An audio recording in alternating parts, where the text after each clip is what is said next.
Okay, before the video starts and before I begin this narration, I want to make it clear that this is a trial video. I'm trying this style of writing just to see what kind of feedback I'm going to get. If I get a lot of feedback that I think is positive and that I think that you guys would like, I'm definitely going to be doing more of these. I'm not really into the Hannibal fandom very much, so I'm not really sure what's really going on and what I'm reading. But I think it is well written, and that's why I'm choosing to do this one. So yeah. Again, this is just a trial video, and please don't say anything too bad about it in the comments, because I like this. I think it's swell, even though I'm not really into Hannibal. I've only watched a couple of episodes. I'm ranting. Okay. Please watch and enjoy and give me your feedback, please, because that would help a lot. Alright, here we go. A steady hand ran across a wall, found a light switch, and flipped it on. Two steady eyes surveyed the room. Beverly Cats did not scare easily. Even now, in Hannibal Lecter's basement, her heartbeat remained steady, and her breath was unlabored. When she felt the hair on the back of her neck stand on end, she knew it wasn't because of the medical instruments laid out in front of her. Slowly, steadily, she turned to face the doctor himself. They looked at each other for less than a second, but for her it felt much longer. It was a moment suspended between breaths. Beverly fired her gun in the same moment that the doctor dove to the ground to avoid her fire.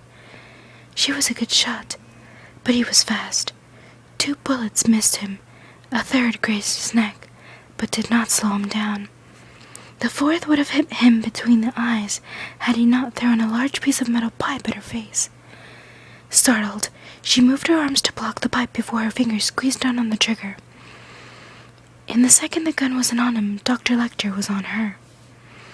He grabbed her wrists, forced her hands up, and pulled the trigger twice. Now she would have to reload the gun before she could fire again. Their faces were so close their noses were almost touching. A drop of the doctor's blood fell on her chest. When she met his eyes, she thought she saw a glint of red. Hannibal, friend and confidant of the head of the Behavioral Sciences Unit of the FBI, was looking at her with hunger written plainly across his face. Well then, I'll give him something worth being hungry for, she thought, leaning forward and connecting her lips to his. Hannibal was so startled he almost lost his grip on her wrists.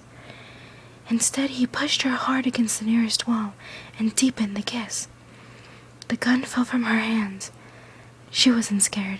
She was back in control, and he didn't even know it. She smiled against his mouth as she licked it open. His tongue in her mouth felt delicious and wrong and full of opportunity. Time seemed to have slowed down. Hannibal pressed his whole body against her small frame, pinning her securely to the wall.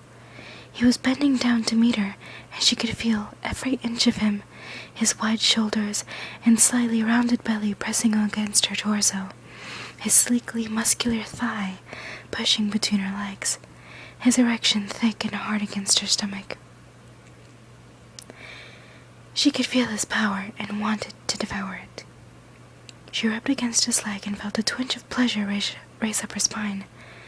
Quickly, their movements became frantic, their mouths crashing together again and again, their bodies writhing in unison. She could feel herself getting wet and hot, despite the layers of clothing between them. Like a pair of fucking teenagers, Beverly thought. She laughed into his open mouth.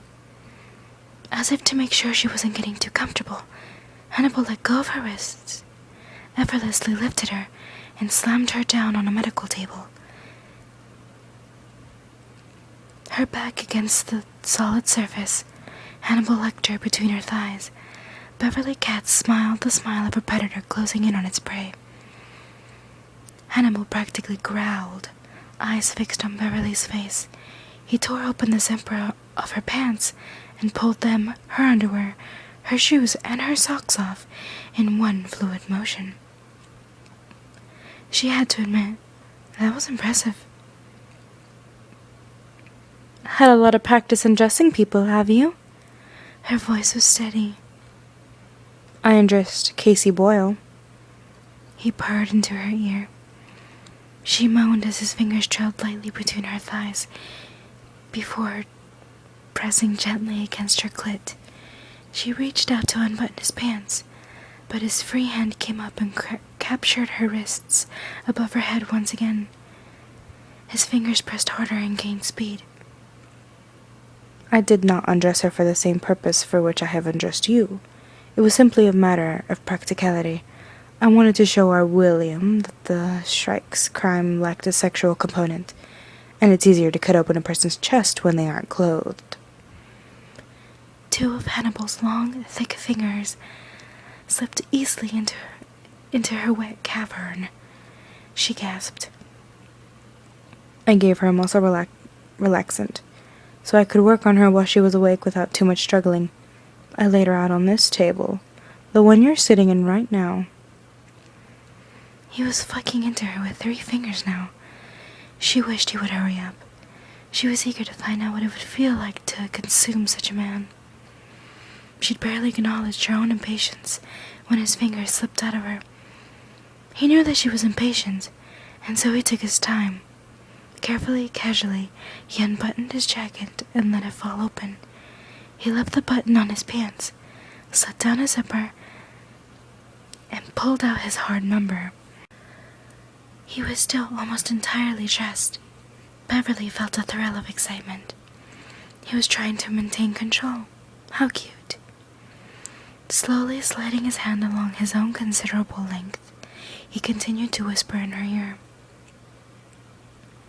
I gagged her so she couldn't scream, but oh did she cry and cry. I gave her adrenaline so she wouldn't pass out from the pain.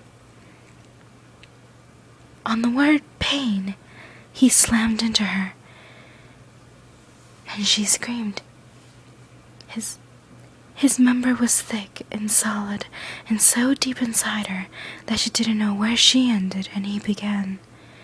She barely had time to register that he had pulled out almost entirely before he was slamming back into her again. She wrapped her legs around him and, impossibly so, pulled him in even closer. I used a scalpel and then a saw to get through her ribcage. You should have seen her. She was so beautiful, completely open and exposed. I could see her heart beating, her lungs inflating and deflating. Their fucking rhythm never faltered, only gained speed and heat. His free hand curved around her waist and held her close to his chest. They were close enough that he brushed against her clit with each thrust. His lips pressed against the curve of her neck. I cut them out slowly, stemmed the blood flow as much as possible, so she would stay alive as long as she could. She watched. Heat and rot and sweat. I kept them. I ate them. He bit down on her neck. She could feel pressure building inside her as he sucked and licked at the bite mark. Oh, God. He chuckled. Oh, Beverly, such a sweet, brave girl. I think I'll eat your heart for starters, then the rest of you. She was gasping for breath, her body tense. She was no longer moving, simply allowing him to fuck into her faster and faster. I could open you up right here, on this table, just like Casey Boyle. I could tear into your chest, hold your still beating heart in the palm of my hand. Maybe I'd fuck you while I cut it out, so that the last thing you'd ever feel besides overwhelming pain would be me coming inside you. Her orgasm tore through her whole body. She tensed around him, crying out as her vision went white. He fucked her through it, dragging it out until it was almost too much. Just as she was beginning to calm down, She heard him grunt quietly and felt a warm spurt of his seed spread throughout her insides. As he came, his grip on her wrist loosened ever so slightly. Quick as a whip, she freed her hands, reached into the hair at the back of her neck, and pulled out a small needle. Before he could realize what was happening, she plunged the needle into the back of his neck and injected it. Hannibal Lecter caught her ruthless gaze with his sharp red eyes before collapsing onto the floor. "Thanks for the offer and all," she said, grinning down at him. "But I think I might eat your heart instead."